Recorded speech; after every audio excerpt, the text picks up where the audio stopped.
Bana sana bize bir şey olabilir. Sebebini biliyorum, beni yorabilir. Kafama gelen soruyu bana sorabilir. Bana sana bize bir şey olabilir. Sebebini biliyorum, beni yorabilir. Kafama gelen soruyu bana sorabilir. Mahalleler yanıyor her gece, sabaha kadar sor bizim gençlere. Nöbet tutan çocuklar aldı teyzelerden full pilavlı tencere. 18 yaşında altında Mercedes. Rakibi onu hiç yenemez. Bugünün yarını olabilir ama kimse bana sözü veremez. Also bedank dich bei Gott, ich hab jetzt Erfolg, egal was sein soll. Ich bleibe immer noch derselbe, weißt du. Machen Leute Auge auf, recht du.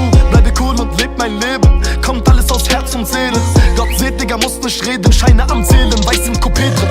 Bedelini ödedik, içimiz yana yana yana yana yana yana.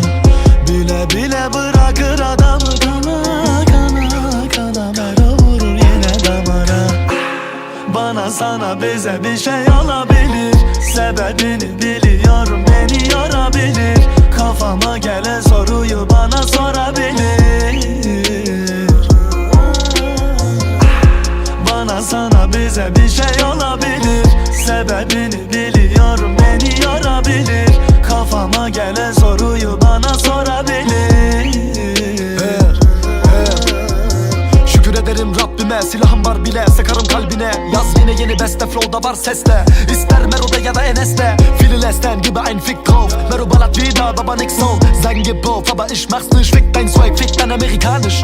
Im Ghetto zu leben ist einfach, dein Maybach bringt gar nichts, weil ich keine Zeit hab. Ja tamam, meine Rollies am Glänzen, was bringt mir das? Seh meine Mutter selten. Sesimi verdim sokaklara, olabilir her şey bak olanlara. Beni yoranlara cevabım bu şarkı. Ha, bu da Mero'nun farkı.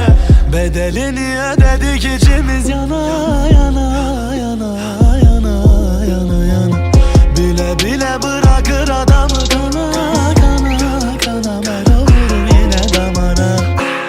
Bana sana bize bir şey olabilir. Sebebini biliyorum, beni yorabilir. Kafama gelen soruyu bana sorabilir. Bana sana bize bir şey olabilir. Sebebini biliyorum, beni yorabilir. Kafama gelen soruyu bana sorabilir.